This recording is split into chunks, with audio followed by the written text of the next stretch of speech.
Good evening, ladies and gentlemen, and a very warm welcome to our special part of our evening, the launch of the book, After Tiananmen, The Rise of China, by Vijay Gokhale, non-resident senior fellow at Carnegie, India.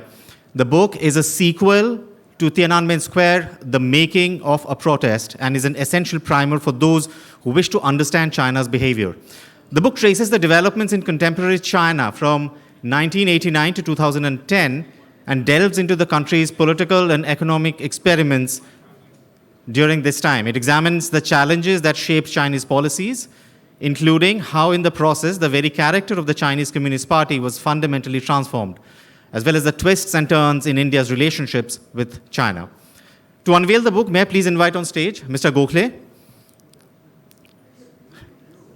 Samantha Hoffman, Senior Analyst, International Cyber Policy Center, Australian Strategic Policy Institute, Srinath Raghavan, Non-Resident Senior Fellow at Carnegie, India, Evan Feigenbaum, Vice President for Studies, Carnegie Endowment for International Peace, our moderator for the evening, Ashley J. Tellis, Tata Chair for Strategic Affairs and Senior Fellow at Carnegie Endowment, and Rudra Chaudhary, Director, Carnegie, India.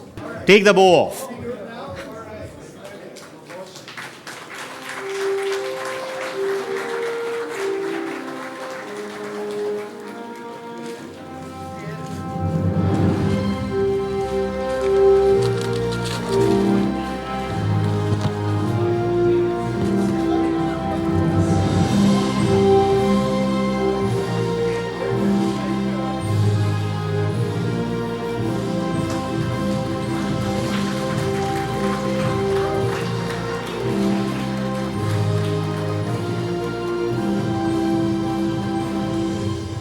Fantastic. Thank you so much.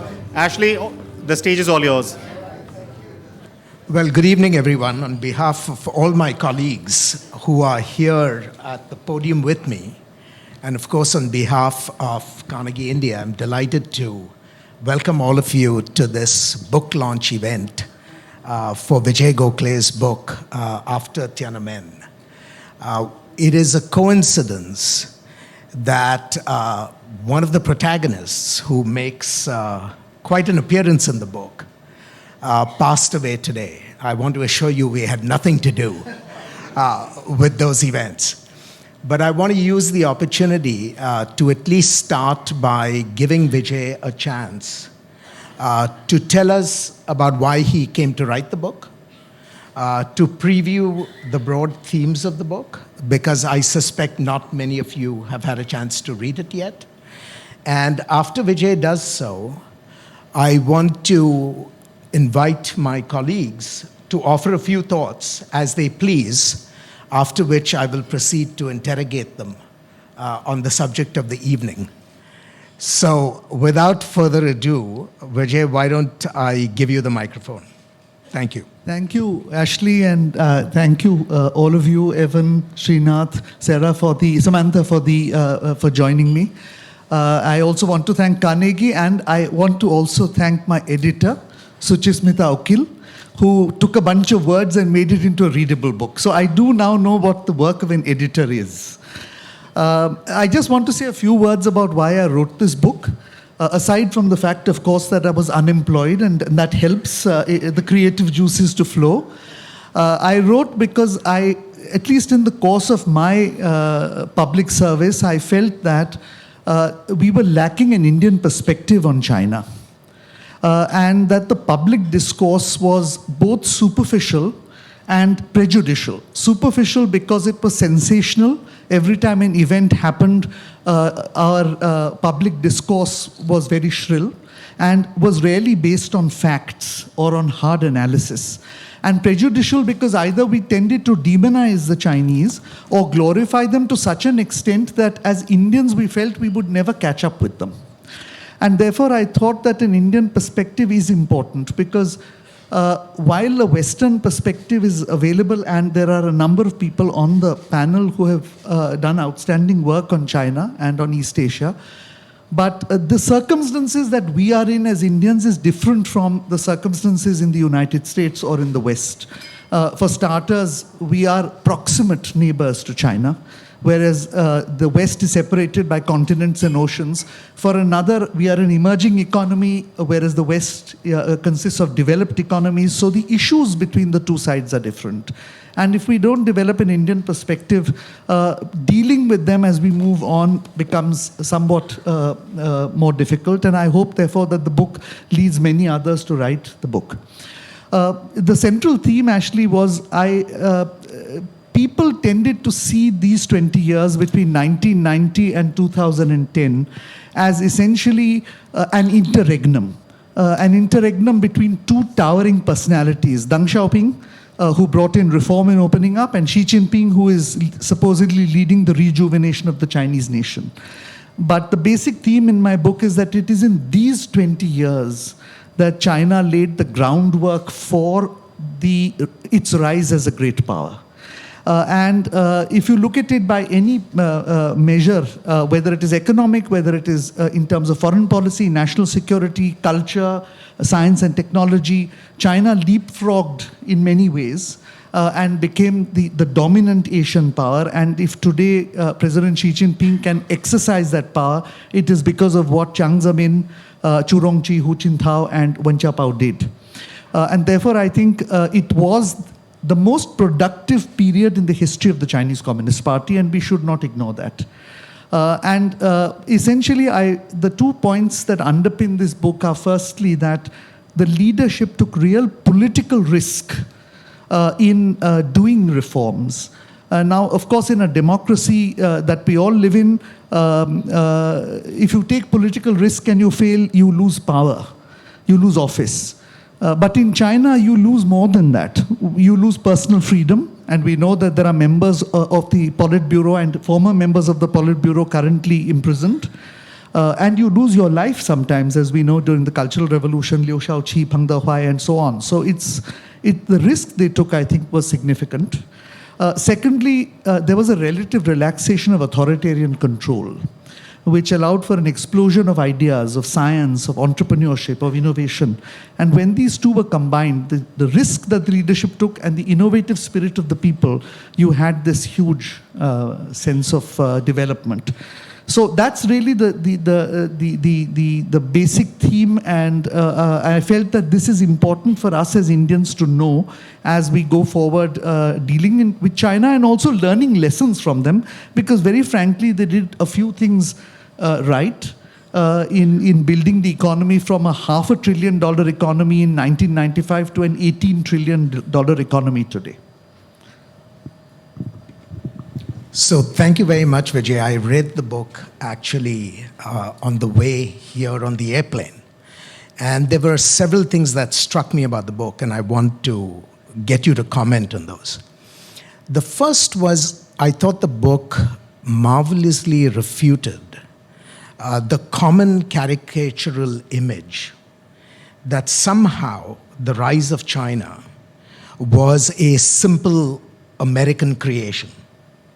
You hear this very often now in the debates in the United States, that the US created China as this competitor. And what were we thinking? You know, how could we have embarked on a project that would have such tremendous consequences? And what your book did rather nicely was that it decomposed the United States in terms of the external pressures on US policymakers, the role that was played by societal institutions in the US, especially business and human rights groups, and on the corresponding side, the challenges that the Chinese state itself faced. And you decompose that in terms of elite politics, in terms of provincial politics, and so on and so forth. Is that an accurate reading of the broad story that you attempted to tell? Yes, I think so, because the fact is that even in 1989 and 1990, Deng Xiaoping had a few negative things to say about the United States. He was as suspicious of the United States as Mao Zedong was and as the current leader is. But clever enough to let that feeling go subterranean, because he needed American technology, capital and talent for his objective, which was to reform and open up so that China would have a level playing field with the West in its quest for great power status. And the first chapter, which is on the survival of the Communist Party after the fall of the Soviet Union, essentially shows how difficult it was for Deng to achieve that. But that his vision was clear. So I share your view that while the United States, of course, to some extent did assist in that process, it was very much a domestic-driven process. The achievement is the achievement of the Chinese people. There's no doubt about that. You can't grow an economy of 18 trillion because somebody from the outside is helping you. There has to be some inner objective and inner drive.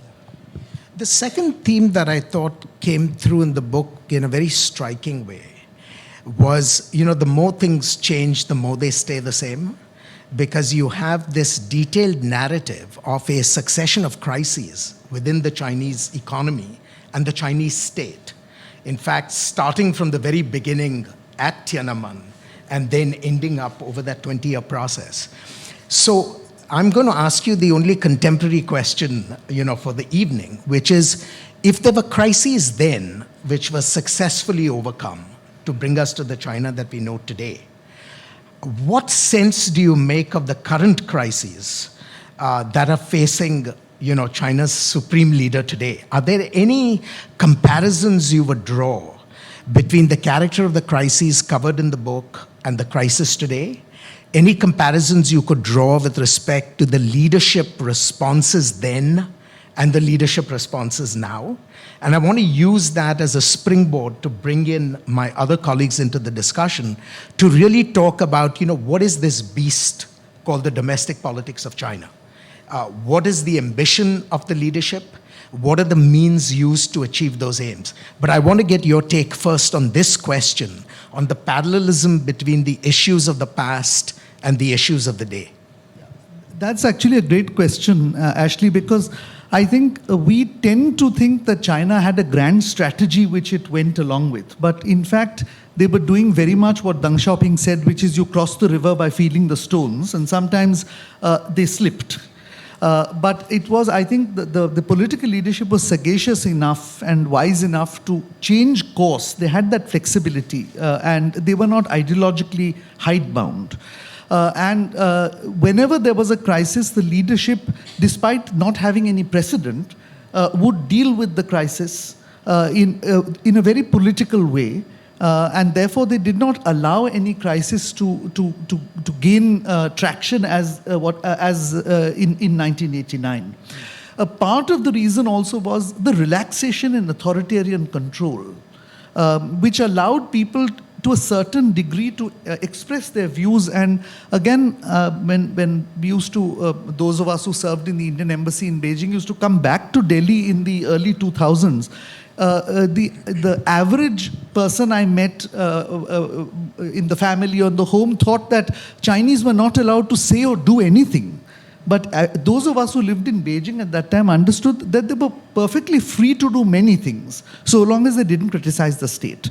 The difference I see today is those two pillars are being rolled back. I feel the current leadership is risk-averse in terms of reforms. And I think there is a doubling down on authoritarian control. And perhaps these two, and I'm sure Evan will have something to weigh in on this, but I think these two do to some extent explain what we saw in the last few days, this sense of public discontent and it happening in multiple cities. Evan, let me bring you into this conversation on this question.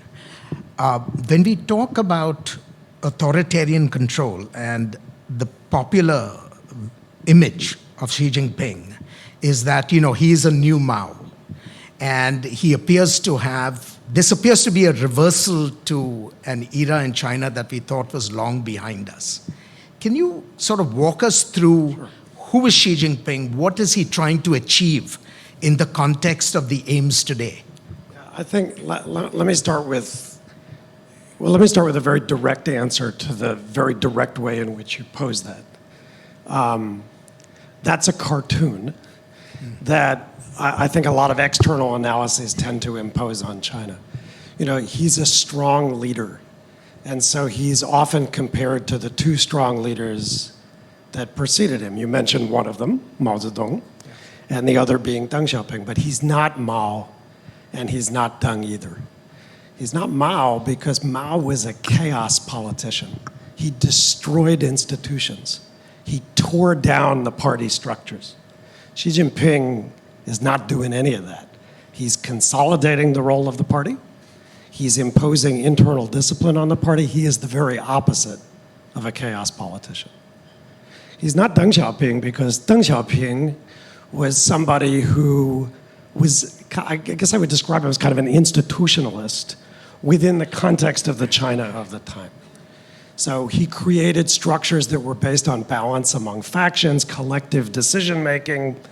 As we saw at the most recent party congress, the 20th, that is not Xi Jinping either. So in that sense, he's sui generis. He's neither of those two people, and that's why I call it a cartoon.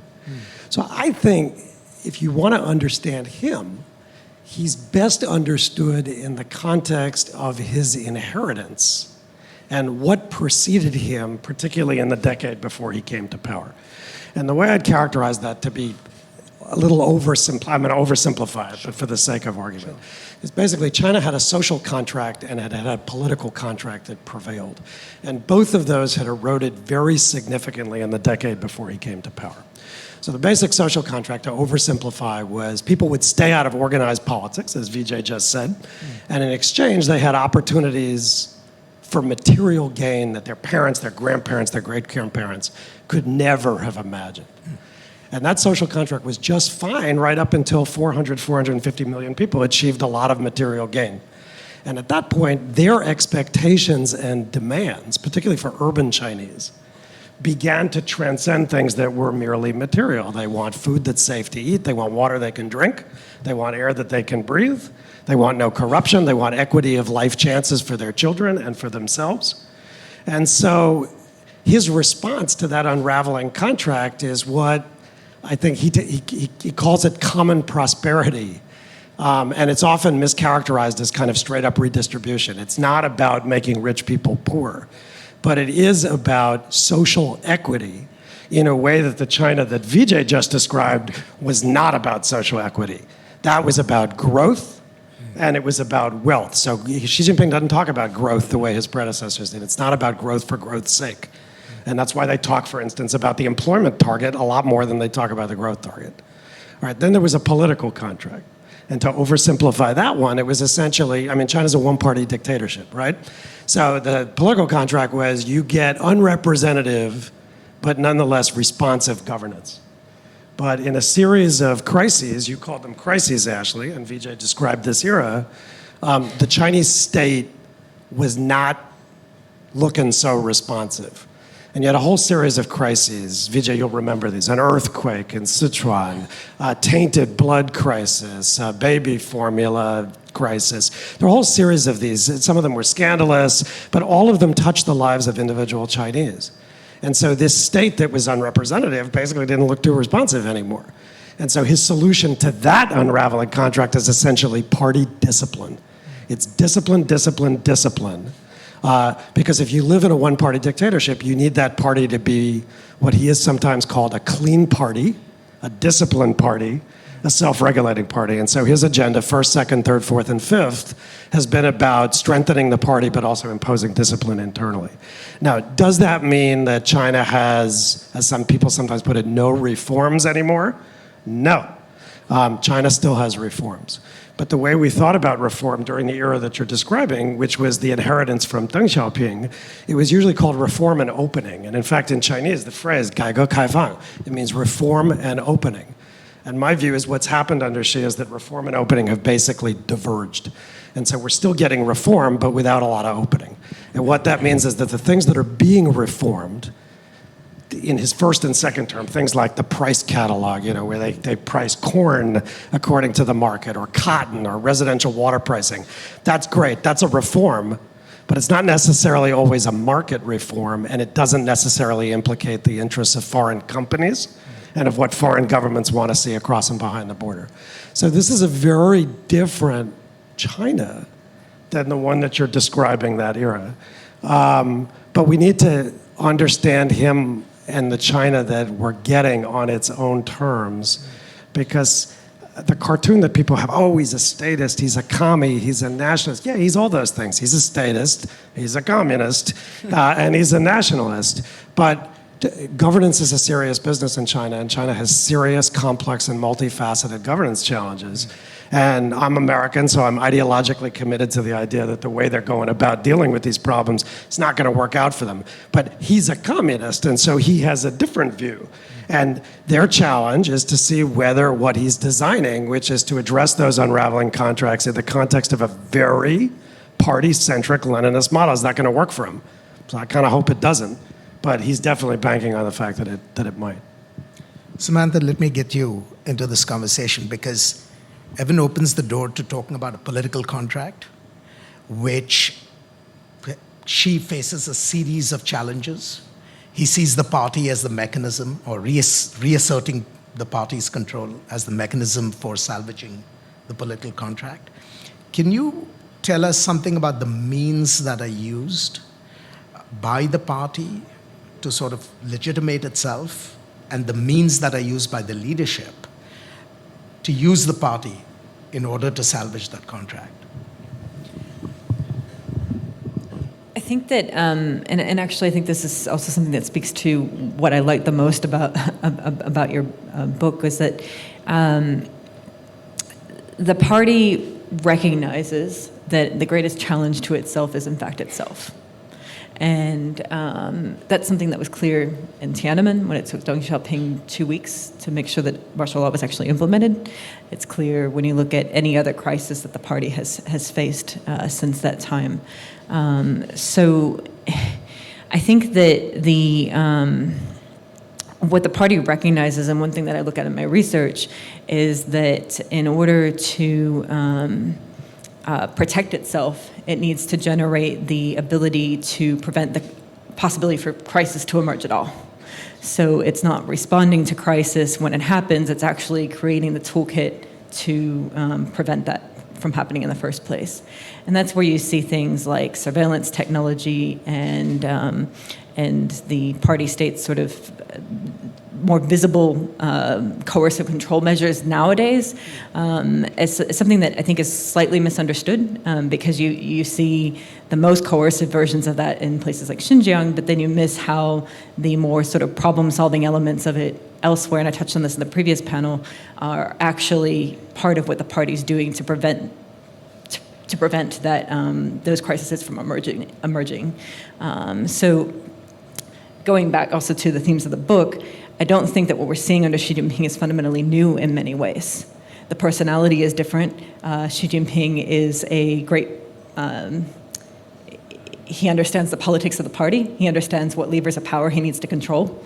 But in terms of what the party's doing specifically with technology, those concepts emerged in the 1970s and 80s, were being implemented in the 90s, the early 2000s, and Xi Jinping has sort of benefited from that as well. So I lost track of your original question, but I think that when we focus on what the party's trying to do in order to maintain power, we often forget that a lot of what that looks like isn't visibly coercive. Vijay, let me come back to you on this one, which is you have a set of tools that the party is obviously using, one, to prevent crises from breaking out. And presumably, if the crises do break out, the use of those same tools, for more coercive ends.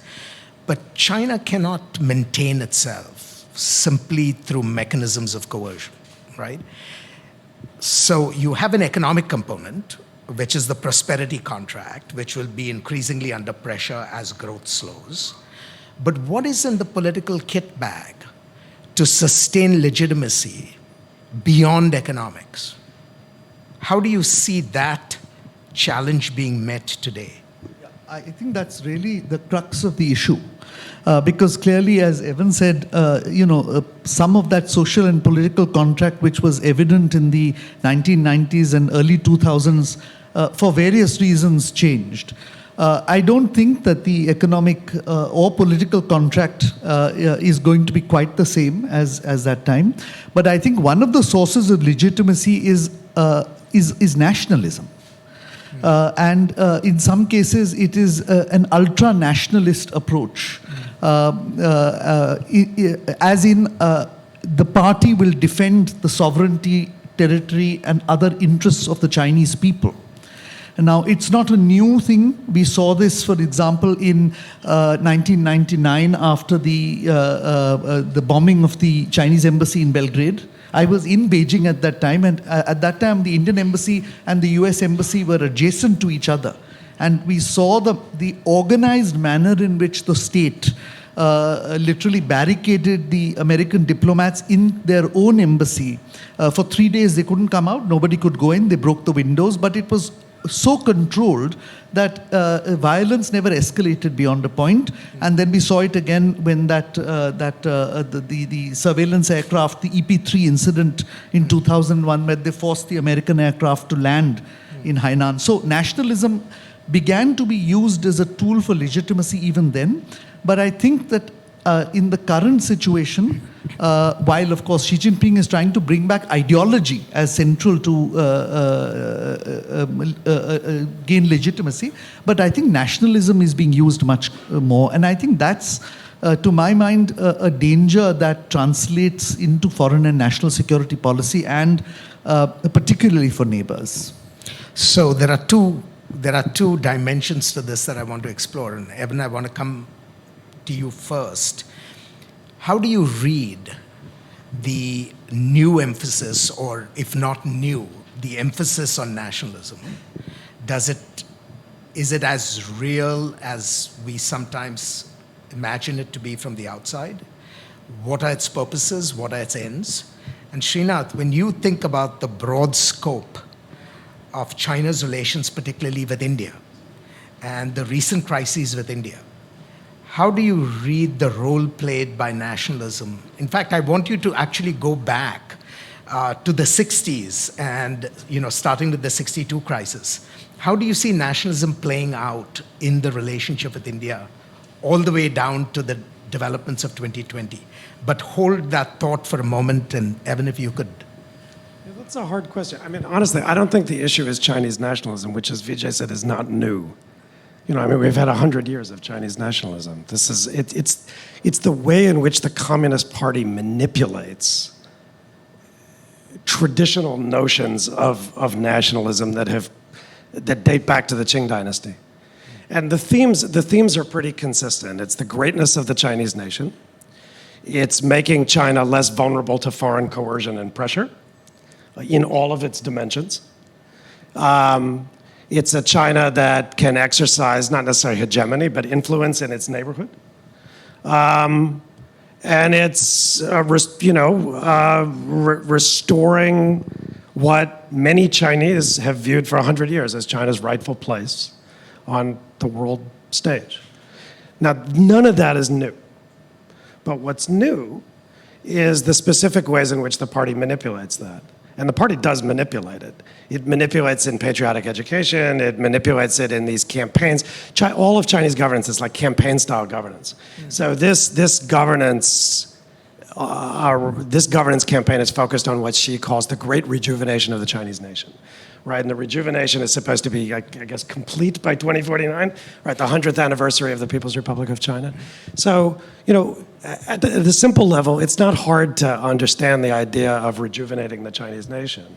But rejuvenation in this context is very much linked to the aims of the party and to the greatness of the party as she sees it. So I think that's where the dangers come in. And that's what we have to watch as foreigners who don't want to get on the wrong side of that. But the nationalism itself and the themes around it aren't necessarily new. It's the specific manifestations of what rejuvenation means and the implications of that for the interests of others, which frankly, nobody wishes China ill. Don't want the Chinese, who wishes the Chinese people to be weak and poor? Nobody. But the point is, when the rejuvenation gets crosswise with the interests, goals, sovereignty, and more of neighbors, which sets up Srinath. Yeah. But frankly, if countries farther afield, including the United States, my own country, that's where the problems come in. Yeah. Does that make sense? Yes, it does. And it's actually the perfect cue because as you think of these challenges as a historian, say over a 40, 50-year period, do you see these variations in the way nationalism is expressed? And is there some correlation between the variations of expression and external behaviors? And then what does that mean for a country like India, which is next door to China? No, I mean, much more than nationalism, I think, Chinese domestic politics has had an impact on the way that China has dealt with India. I mean, 1962 being a particularly sort of, important case in point. There's an inner party struggle going on there. Mao Zedong wants to look at various ways of coming back to the sort of center stage of politics. And the whole sort of campaign against India is one vehicle through which he does that, right? I mean, but is that a straightforward story of Chinese nationalism? I'm not so sure. In fact, I would go so far to say that even the way that the Chinese think about the boundary dispute with India in those early years, it's actually Indian nationalism which is much more noticeable in the way that the Indians approach the question of the boundary. For the Chinese, it's a question of saying that these are unresolved issues coming out of imperial sort of treaties, which we have to just set aside and do things de novo. Whereas, actually speaking, it's India whose, I think, nationalism is much more guiding its foreign policy, especially on the boundary question, particularly in the early years. Then, of course, you go through a period where these things take the back seat. But again, I mean, if you look at particularly what's happened in the very recent years, over the last 2 or 3 years, I think the way that the boundary question, the Galwan clashes and other things have been portrayed within China, in the Chinese media, including recently in terms of the way that particular individuals have been played up, etc. That suggests a very different way of thinking about the boundary question. There was a long time, and I'm sure you have experienced this as well. You would meet somebody from China and they would say that we knew nothing about the Sino-Indian War of 1962 because it never had any kind of domestic salience and so on. At least that was the narrative that was there. But I think that no longer holds, and that maybe speaks to one of the points that both Evan and Ambassador Gokhale are making, which is that perhaps it's a certain kind of manifestation of nationalism at a certain moment, which makes things interesting. Again, I mean, if you go back to the point at which this book begins, right, which is 1989, and Deng Xiaoping and Rajiv Gandhi and so on. I mean, there too you could say that there's a clear sense that, listen, yes, there are difficult issues, but there are many other difficult challenges that both countries need to sort of work towards. So the best thing is to kind of put more difficult things on the back burner and move ahead. So in the long run, I would say that actually speaking, Chinese nationalism has not been that important beyond the fact that Evan mentioned, which is that Chinese nationalism is an integral part of revolutionary China. I mean, I don't think you can think about communist China without quite taking into account the background, which is, I mean, at the end of the day, the most important thing, perhaps in Mao Zedong's own lifetime, the breakup of the partnership with the Soviet Union happened because of Chinese nationalism, right? I mean, so Chinese nationalism has been a very central force in the way that revolutionary China has operated. But I don't think in the long durée of history, we have seen it playing out in relations with India in quite the way that it now seems to be surfacing. And I'd be interested to see what the consequences might be. So let me ask you a follow-up question on that, which is because you raised the prospect of elite fissures as creating at least preconditions for crises, right? What do we know, and this is also for you, Evan, I mean, what do we know about the prospect of fissures today? And is there a risk that we could have a recurrence of these fissures with the foreign policy consequences that, we saw in 62? Okay, so, as a person who's not really an expert on contemporary China, I'll pass some of that to Evan. Sure. But let me just make one point which I think comes both out of the book, but also out of my own thinking, which is provoked by reading this very, really excellent book. So one of the ways, China is clearly, it's not a democracy, it's not a system which is kind of up for open debates, etc. But the one thing I think everyone will concede is that Chinese sort of one-party state had certain ways of course correction. And one of the principal mechanisms through which that course correction happened in the 75 years, or at least a good part of the first 50 years or so, is through what would be called party line debates. Those are fundamentally theoretical debates. And because it operated at a level of abstraction, you could actually say fairly strong things. For instance, one of the things you mentioned in the book here, is about the accession to WTO. The Chinese accession to WTO was a highly contested event within China. I remember, there was this senior leader of the CCP who actually criticized Zhu Rongji for signing up to the WTO accession as saying that this is akin to succumbing to the 21-point demand that Imperial Japan laid down to China in 1915. I mean, you couldn't get a stronger critique than those kinds of arguments. But what is to me interesting is if party discipline, as Evan is saying, is now the way forward, that presumably also means that inner party contradictions are not going to be allowed to surface even in a theoretical sort of vein of struggle between different positions and so on. And I just wonder what that means for the way internal politics is going to play out in China. I mean, the book here has a very interesting, I think, argument, which is about the emergence of various kinds of factions, even as Chinese economy is opening up. Yeah. And I think you have a very textured sort of a picture of what that factional politics plays. That doesn't any longer, follow any kind of ideological line. But if Xi Jinping wants to bring in ideology, but also wants party discipline, then what exactly is the way in which we are likely to see these inner party contradictions manifest themselves? I mean, that's a question I was really left thinking when I finished this book. Let me give the floor to Samantha first and then to Evan. Samantha. Just on the fissures question, I think that the one bit of power, the one lever of power that Xi Jinping hadn't clearly controlled before the Party Congress, and perhaps it's a little bit less ambiguous now, but is the families, the senior families in the CCP. He destroyed quite a few networks, obviously, but there were, ahead of the Party Congress, a number of indications that that was the one lever of power that he didn't have firm control over. And we still, perhaps it was worth questioning at the time, the weeks before the Party Congress, well, what does that look like for Xi Jinping moving forward? So I think that's still a question that's left open, especially with the protests that we're seeing unfold at the moment. But he controls the PLA. I think it's fairly reasonable to say. Ministry of Public Security. Trying to think of the right word here, the propaganda department, the pen. So the one that he doesn't clearly control still are those elite families in the CCP. I mean, more so than any. It's clear that he does enough, but that's one bit of resistance. So I would divide my response to that, Ashley, into two parts. So one is, how do we think about fissures in the party? But then the second is, what are the feedback mechanisms that might produce debate in the first place?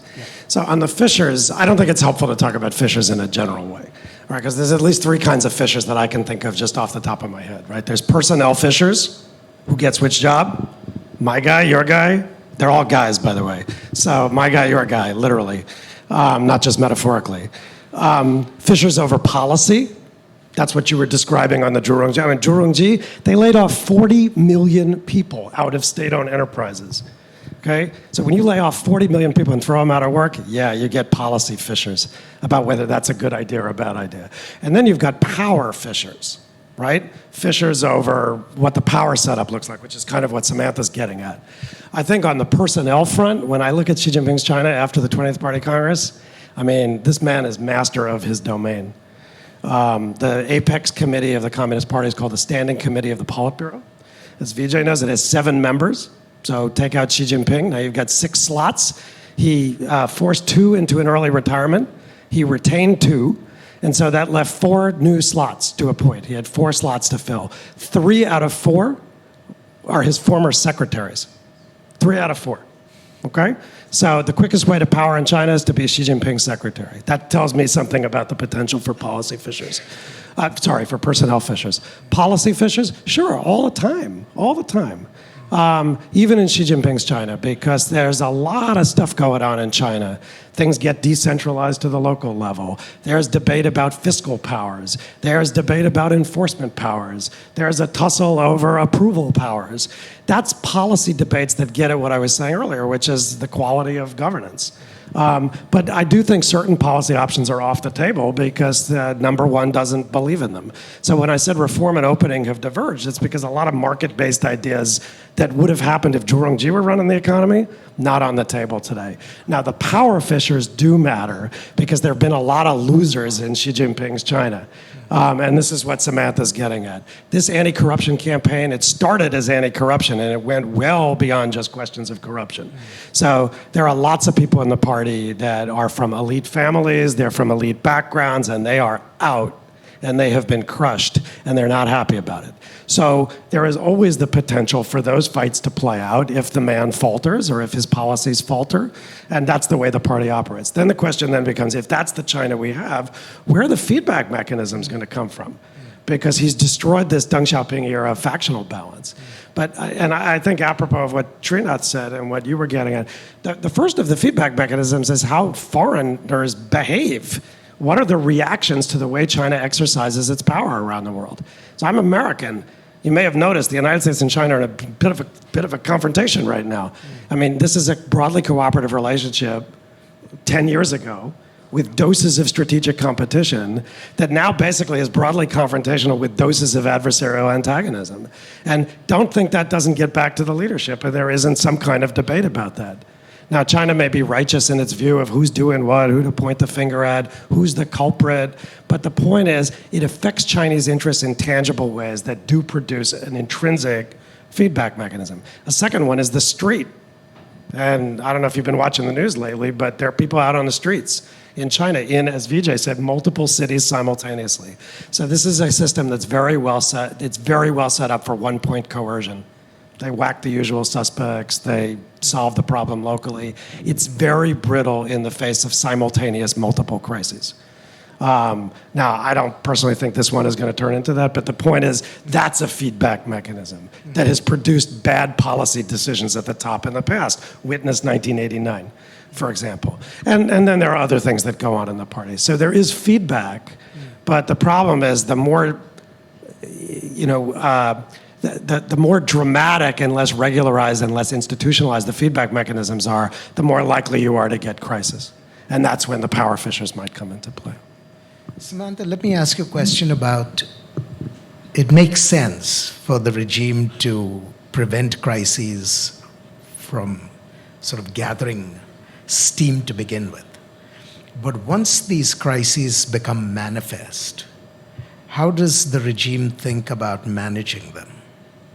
What are the instruments of play, and to what degree can those instruments be manipulated to get the outcomes they want? I think well, there are multiple different ways I can answer this question, but I'll focus on a few. I think I want to just step back to the nationalism points earlier, because I think one important point to make with how the party state uses nationalism is that that's about also political security. And when you're thinking about the way that the party addresses and thinks about crisis, if political security is lost, it doesn't matter when the crisis emerges, the party may lose in the end, because politics is at the core of its state security concept, national security concept. Once that crisis emerges, then it's about largely mobilization and how the party is able to mobilize not only within itself, but society at large. And that's where you see, it's interesting to look at the way that China has responded to COVID compared to previous crises. Obviously, you can point to a lot of faults, as the current protests illustrate. But then at the same time, there are aspects of the response where you can see something like technology tools not necessarily solving the party's ability to respond to the crisis, but improving its ability, especially over time. If the party survives this crisis, then it's learned something and can apply that in the next crisis. So one thing I looked at a little bit, and this is slightly out of date because I haven't researched it much in the last several months, but I remember at the beginning of COVID-19, I was looking a little bit at smart cities and noticed that the personnel tracking or tracking of specific individuals that was taking place anyway as part of smart city surveillance, Tibetans, Uyghurs, other individuals, criminals, those systems seemed to be the ones that were being applied to the COVID-19 health code apps. And so there's sort of a thinking around how how you can leverage normal management and normal problem-solving technologies or tactics and use those to streamline crisis response. Again, there's a number of ways I can answer that, but I think that the one thing to keep in mind is that the party tries its very best to ensure that that political security element is there and makes response. If you don't have that, response can fail no matter what. At the very least, they never forget the security aspect of it, right? Before I come to the floor, I want to address a question that you have some tantalizing remarks about in the book, which have to do with the history of India-China negotiations. You've been party to some of these negotiations, and I want to bring Srinath in as well, because what you tell is a story post-1987 of a moment of promise that at least provided some reason for hope that there would be a managed solution to the border dispute which has been vexing both sides since the 40s. And then that moment of hope disappears, and the demands that appear to be levied by the Chinese on India become even more sort of burdensome. Can you start by giving us a sense of what you think changed to account for that shift?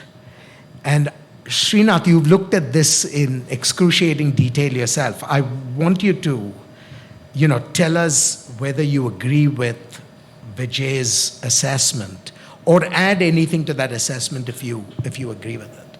Because this is a live issue that, I suspect is going to remain with us for a while. Vijay. So the moment of hope occurred because I think towards the end of the Cold War, both countries found themselves in a very different situation. From our perspective, the West had made up with China. And the Soviet Union's Mikhail Gorbachev was already signaling to the Chinese that he wanted to normalize relations. So we didn't have any wiggle room. And therefore, we had to adjust our policy as well. From the Chinese perspective, the Tiananmen incident was a big development because China faced Western sanctions. And therefore, in a unipolar world, the peripheral security became important, and India was a very important part of that periphery, the vulnerable southwestern part of China, Tibet Autonomous Region, largely borders Nepal and India. So I think that moment of hope was because of certain international circumstances. But I think almost immediately after the Cold War ended, both countries turned westward. So China pursued technology, talent, and money from the West. India also subsequently under Prime Minister Narasimha Rao pursued a reform policy which meant an improved relation with the United States and with the West. My own sense was that therefore, certainly in the Chinese eyes, India fell lower and lower in the list of priorities. I don't believe this was the case with us. We always, whenever foreign policy was crafted in those 20 years between 1990 and 2010, and we had a number of different governments, China was always placed as one of the central points in that. I don't mean as necessarily as a friend or as an adversary, but as a central point. I think in the case of China, India just fell lower and lower in that list of priorities. When we had our nuclear tests for a brief period. Vijay, was that also because by this time the asymmetries in power between the two countries were becoming more and more manifest? But that's only after 2000. In the 90s, it was essentially a lack of interest in India because they were pursuing other goals. And then when the nuclear tests happened, they woke up and there was a period of brief but intense engagement leading to Prime Minister Vajpayee's visit in 2003. But then the differential kicked in. There's huge growth in the economy and in the military capability. And my sense is that by 2007 or 8, the Chinese made two assumptions. One, that we would never be able to catch up because they were growing at 10% on an economy of 5 trillion and we were growing at 7% on an economy of 1.2 trillion. The second is that they probably thought we didn't have the capability for a geopolitical backlash of any kind if they did something which was not to our liking. And so they started to issue stapled visas for citizens of India from Jammu and Kashmir and Arunachal Pradesh. They started calling Arunachal Pradesh South Tibet. They tried very hard, and of course you know this better than anybody else, what they did in the nuclear suppliers group in 2008 before the United States stepped in and got India that waiver.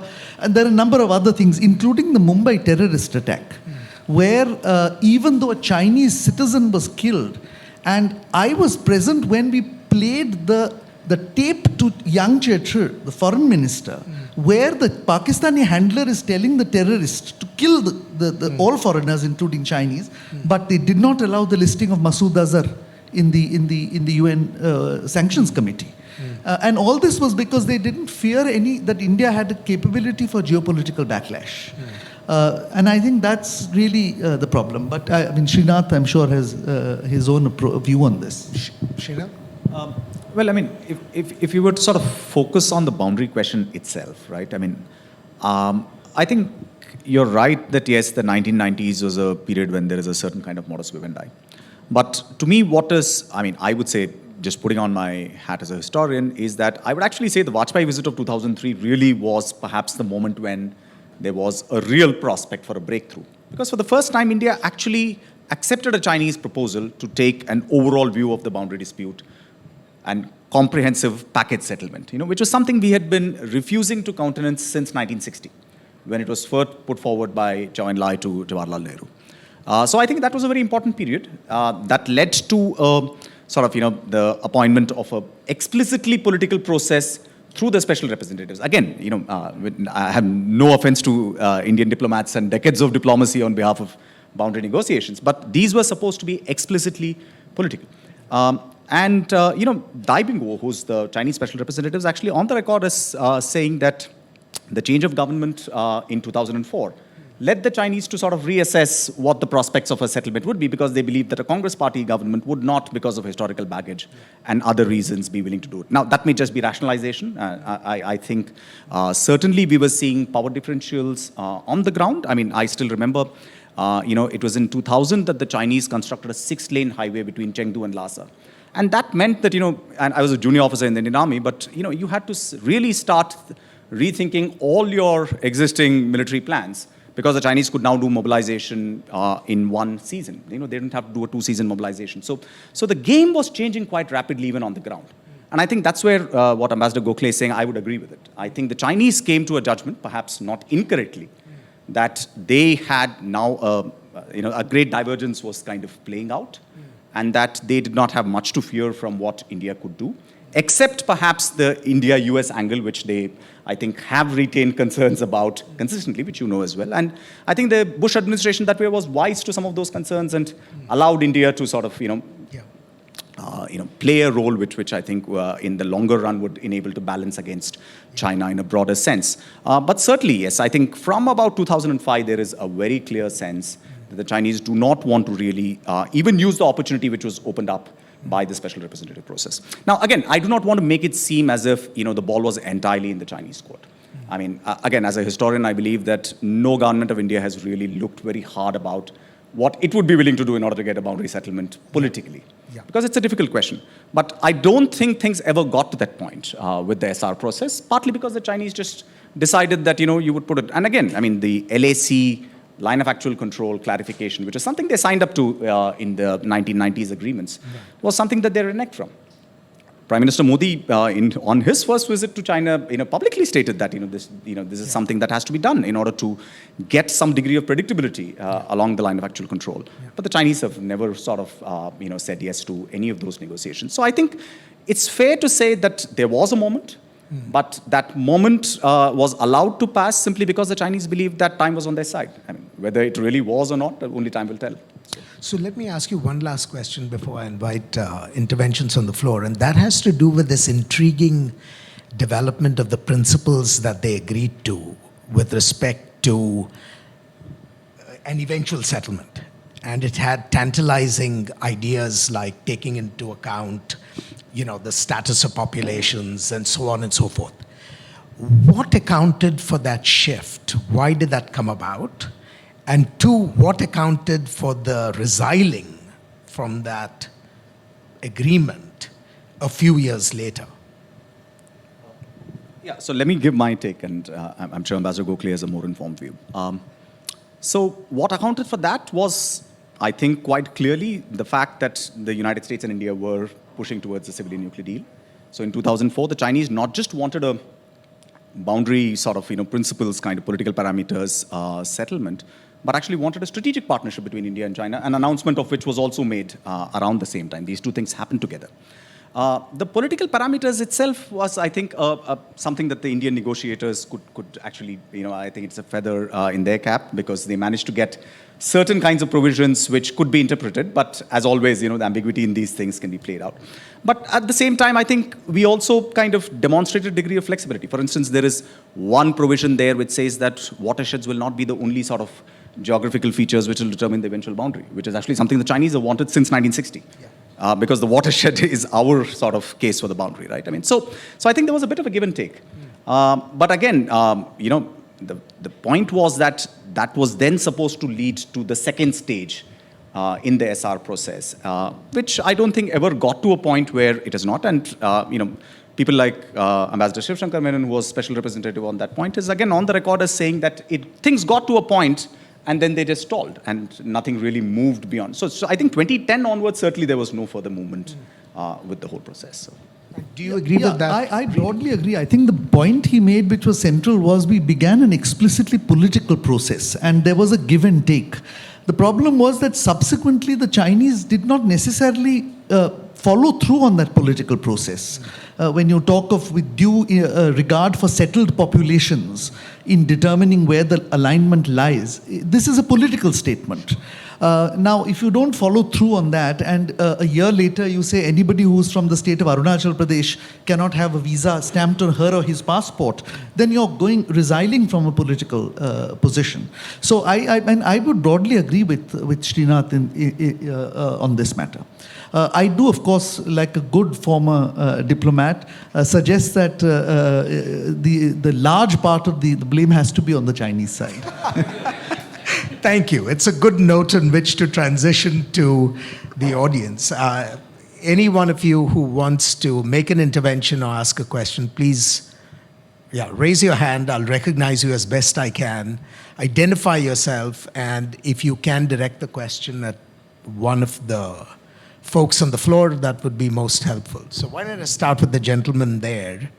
Yes, sir, you. Yep. And there are microphones around, so if you can come to one of them. And I'm also mindful of the time, so brevity of the question would be as welcome as brevity of the answers. So sure. Am I audible? Okay, great. My name's Arman. I'm a political science student at Delhi University. Thank you for the very, very enriching discussion.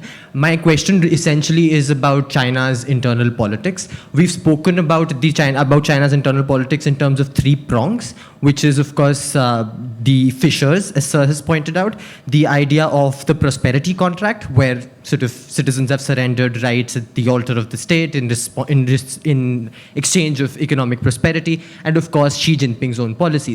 My question essentially is that, so both of your books have clearly clarified that Deng Xiaoping's approach was sagacious in the sense that his political approach was mindful of the fact that no Leninist state has been able to establish any sort of peaceful transition of power mechanism.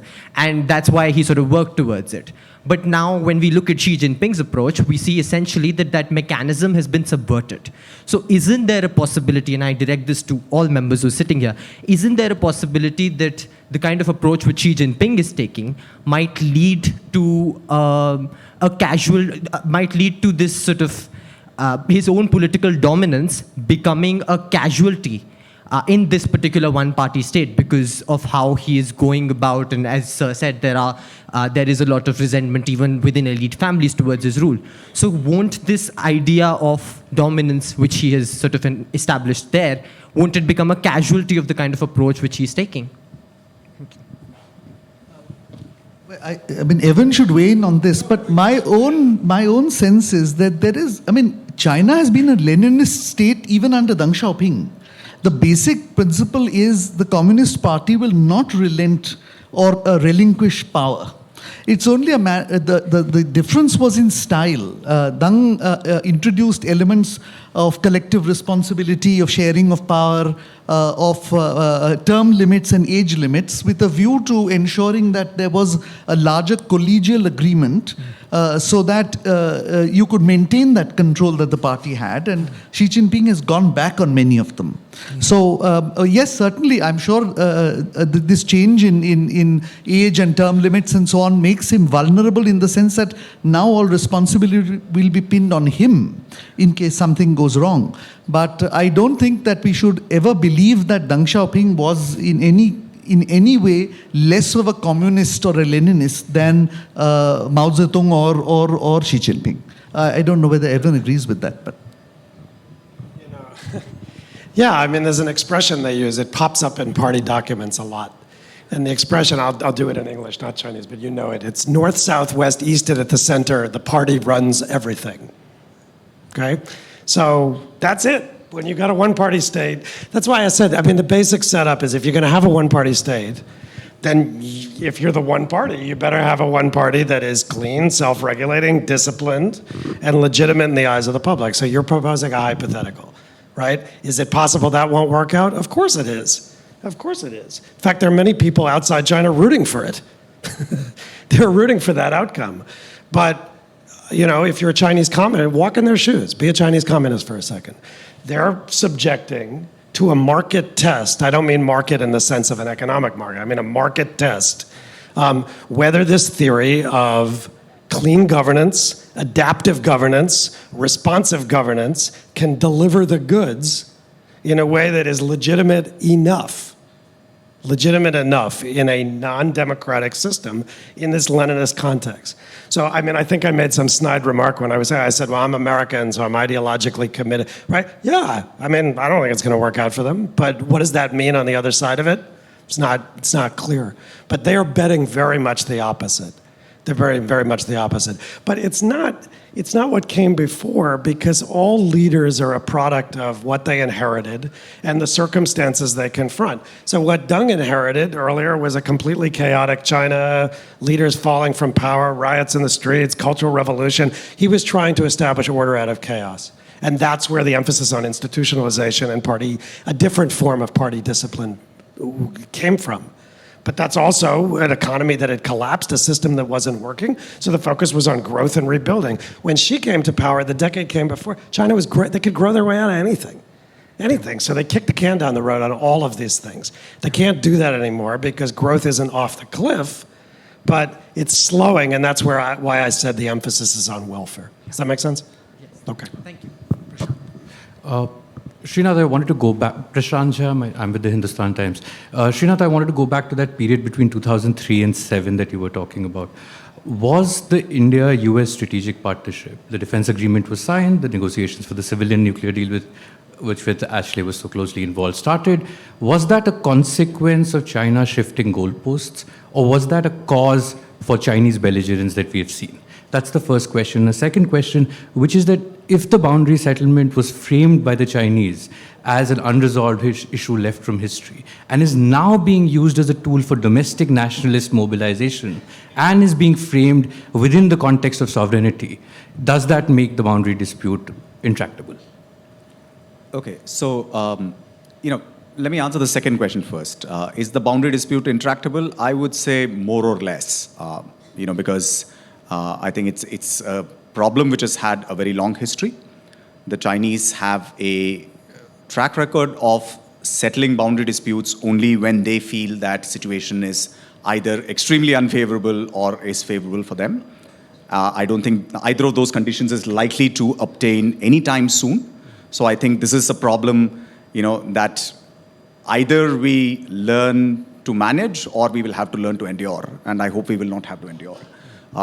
Now, on the question of the United States, I don't think it was either a cause or a consequence. I think both United States and both China and India, in the entire period that this book covers, actually, I think one of the things which comes out very clearly is both are grappling with the consequences of unipolarity in their own way. You're sort of moving towards sets of relations. You understand the United States is extremely important, but you also have your own equities that you're trying to protect, and you want to sort of make sure that you are able to emerge as a significant power center and as a developmental sort of state. And it's pretty much in that context that these things are happening. And of course, the Chinese understand what the consequence of a US-India partnership will mean as far as India is concerned, particularly in the broader Asian context. And I think they were wise enough. And as I said earlier, and Ashley's also written about this, I think the Bush administration was also very wise up to it fairly early on. From about 2002 onwards, I think they had a sense that, listen, India has to be, as part of several other countries in Asia, given that opportunity to rise up in order to be able to play a countervailing role against China. So I think these were things which happened more or less independently. I don't think the Chinese position on the boundary has ever been defined by what India's relationship with the United States was or wasn't. I think that has got its own logic. It's evolved at various points of time. I think the Chinese have shown indications to do, settlements which they believed were sort of, fair enough. You saw that in 1960, perhaps in 1980. But those were never acceptable to India because it just seemed like a very asymmetric kind of a deal which was being put on the table. So I think till such time there is a situation where either the balance of power and the power gap closes in, or the Chinese feel a lot of geopolitical pressure of different kinds. I don't think you're going to look at a settlement of this. So if anything, I think the US angle is something that the Chinese are concerned about, and that makes it all the more reason that India will pursue that relationship to its logical conclusions. Hello? Yeah, okay. So my name is Rijul Sachdev. I'm a GTS Young Ambassador from IIIT Bangalore. And my question is to the panel in general. So actually it has two parts. So the first part is, at the risk of sounding a little stupid, how different do you think, I forget the Mandarin term you used for it, but the reform and the opening up of China is from Gorbachev's Glasnost and Perestroika? And why did it work in one case and not so well in the other? And since this is a technology summit, I wanted to bring some technology into it. So at the MIT Media Lab, also in the Changing Places group, people have been tracking citizens by their cell phones and plotting them on a map, right? So this kind of tracking is being done all over the world. So Sandy Pentland, in his book on social physics, writes about how people behave like ants to some extent. They're driven by pheromones, they're driven by hormones, they behave in certain set social patterns. So in that context, how would you describe the difference between, I mean, I know it's a stretch to put US and China in the same bucket, but how would you contrast the two in that regard? Shall we?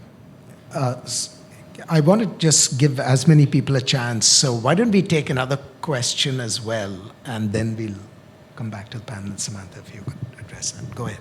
Thanks. I'm Josh White. I'm at Johns Hopkins and Brookings. I have a technology question not related to pheromones, which is the Chinese state under Xi seems deeply concerned about its technological prowess and ambitions. And we tend to think in the present day very much about this being central to the party's understanding of its future. But if you were to look at this 20-year period that you're writing about, where do you see the discourse on technology, and how does technology relate to some of the issues of factionalism and intra-party competition that you discussed so far? Thank you. Thank you. Samantha? I might actually start with the last question, which is, I've looked at that question in the context of China's social management strategy or concept, and what's clear is that even in the 1970s and 80s, before a lot of the technology that we're seeing implemented today existed, you saw the party state thinking about how technology could be applied as a layer that would create efficiency and improve existing processes for political and social control. So I think oftentimes we talk about technology as something that's so new and creating something that's fundamentally different, whereas actually if you look at the party's ideology and you look at the party's sort of concepts, things like social management and national or state security, you see a lot of consistency, and then you see where technology is a layer on top of that. So I think that the first question I lost track of. Can you remind me of the? It had to do with reform and opening, right? That was the, yeah. And then there was a second part to it on technology as well. You mentioned the United States or other countries' tracking of individuals, and yeah. I think the main difference with China is that there's a clear political intent, and when you look at what U.S. technology companies are doing, that's obviously for profit and commercial gain. There's a difference in what China is doing, and it doesn't mean that we shouldn't care about the risks of what the United States and U.S. commercial actors are doing in this space. It's just that there's a very clear difference in intent and what the technology is meant to do, or whose interest it's serving is probably the better way of putting that. Yeah. Can I just make a couple of points? I think as far as the question on whether China wanted to follow the Gorbachev model or not, I think we should have no doubt that no Chinese leader has ever wanted political reform, not even Deng Xiaoping.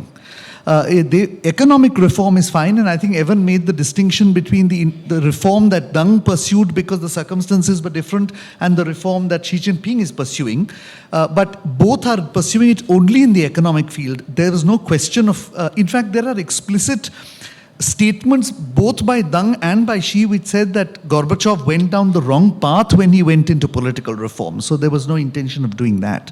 As far as the technology issue is concerned, Josh's question, I think the goal was always to have their own technologies. And they benefited vastly from access that the West gave them. I think perhaps after the global financial crisis, the current leadership thinks that they now have the capability to match the United States and to in some sense, challenge them. Of course, if you ask the Chinese, they'll say the US is posing an existential threat to us. And therefore, the short point I want to make is we often say that it is President Trump who started the decoupling. But my own sense is that long before President Trump was elected, Xi Jinping was selectively decoupling, because what is the Belt and Road, what is WeChat, Alipay, UnionPay, Paytoo, these are all firewalls against Instagram and Google. So in a sense, he was technologically decoupling in any case, but it's all very convenient to blame it on the Americans now. Yes. Am I audible? Okay, yes. I'm Dr. Geeta Kochar from Jawaharlal Nehru University. My question is to Ambassador Gokhale. Actually, when we are talking about reform and opening up, most of the time we are actually talking from late 70s, that is 78 or 79 onwards. And probably 79 is where the democracy wall movement happened, which has resonance of the kind of protest that is happening against the leader. At that time, it was Deng Xiaoping, and today what we have is against Xi Jinping. So do you see Tiananmen incident as a slip in the growth of China, or the path to China took in terms of reform and opening up and the rise of China? Because the 10 years from 79 to 89 itself is also crucial because of early 80s, the successes that China was making. Thank you very much. No, I don't think it was. I think it was a consequence of the reforms and of certain downstream consequences, including the overheating of the economy, the worries that people had about getting jobs, and so on. And when that popular movement began, I think there was the splits within the party led to some people using the students and the other people participating in the demonstration for their own political ends. So, I mean, at least my perspective, and I bring this out in my first book, Tiananmen Square, The Making of a Protest, is that this was by no means a democracy movement. I know that many Western media at that time called it that, but I was there in the square for most of the time, and a number of my other colleagues were there. None of us ever thought that this was a democracy movement in the way that we would see, for instance, a movement for democracy, because I was in the university the year that the emergency was declared. And there was a very completely different sentiment among all of us then, as compared to what we saw among the Chinese students at that time. So I think it was essentially the party using discontent among the people for its own political ends, or certain people in the party. So I don't think that the Tiananmen incident is a blip, in the sense that that can happen again. And I think Samantha has pointed out that there are certain fissures, but whether it will happen now, I mean, I can't say. Saib, did you want to ask a question? Yes. So just looking to the future, so Prime Minister Modi has articulated a vision of making India a developed country by 2047, and the CCP and China has its centenary goal of 2049 with the 100th anniversary of the founding of the PRC. So where do you see the relationship between the two countries, and what do you see their trajectory to be over the next 2 decades? Yeah. Only a historian can answer that one. Ask people who should be asked about the future, yeah. But given that nobody else has a monopoly on that profession, I'll hazard a guess. Okay. One of the things I really wanted to say about this book, and the reason I commend it to every one of you, is that while it is not your explicit purpose, I mean, I think as you write, and you mentioned in your opening remarks as well, this is an attempt to understand China from an Indian perspective. And I think one of the things that I was thinking about was, what does it even mean to say that we want to understand China from an Indian perspective? And my takeaway after reading this book was to say that, it puts the China story in a different contrastive and comparative light. Because much of that story is understood in contrast and comparison with the West, which is seen as normative in terms of its models of economic development, its models of political and social sort of development and so on. Whereas when you see from the vantage point of India, the China sort of story then appears quite different. I mean, take one example. Both countries, as we've heard in this discussion, kind of started embracing globalization approximately at the similar time. Maybe the Chinese had 7-8 years of rural reform, which was quite beneficial in the 1980s. We came late to that bus. But nevertheless, the way that China has industrialized and the way that India has industrialized, very different. I mean, 93% of this economy is still not formalized. That's not the case with China, right? In China, less than 5% of rural households employ farm labor. 45% of Indian sort of farmers employ workers to work on their farms. So it's a very different sets of trajectories that these two countries have taken from that starting point. And I think what this book allows us to do is to look at that. So if you were to take the same lens and say that, listen, 20 years from now, where are things going to be, right? So one way of thinking about it could simply be that this is simply a story of cumulative GDP, right? I mean, we look at the sort of magic of, compound growth rates playing out, and then we can make some kind of thing. But I don't think that's what would be the more interesting thing. If we were to look back 20 years down the line, and hopefully you will be there to write that account as well. I think what would be interesting is to see that not just about aggregative growth rates, etc., but what is the kind of institutional trajectories that these two countries have taken? What to say, there is a very implicit criticism here, not criticism, but observation here of the differential state capacities between the Chinese state and the Indian state when it has come to managing globalization, right? I think all of those kinds of questions will, in some ways, perhaps be much more important. It'll be very interesting to compare the institutional trajectories of growth, development, both in economic terms and in political terms, between these two countries. And I think it's in that sense that I would say that the India-China comparison will matter a lot in the next 20 years. Because I think this is where the real story of what are alternatives to Western modernity and how they will actually play out in the 21st century. I want to endorse everything that Srinath just said, because even though the book has the appearance of a narrative history, there are diverse variables that surface every now and then, sometimes explicitly, sometimes implicitly. And so it forces you to think of social forces and political forces that go beyond just a narrative history. And it's also written with, I must commend you, Vijay, with a literary light touch, because you can write a book that essentially mesmerizes people into sleep. And the fact that I survived the book on a 19-hour flight and was still awake at the end of it is really a tribute to your penmanship. And you were very polite and kind to talk about the contributions made by your editors.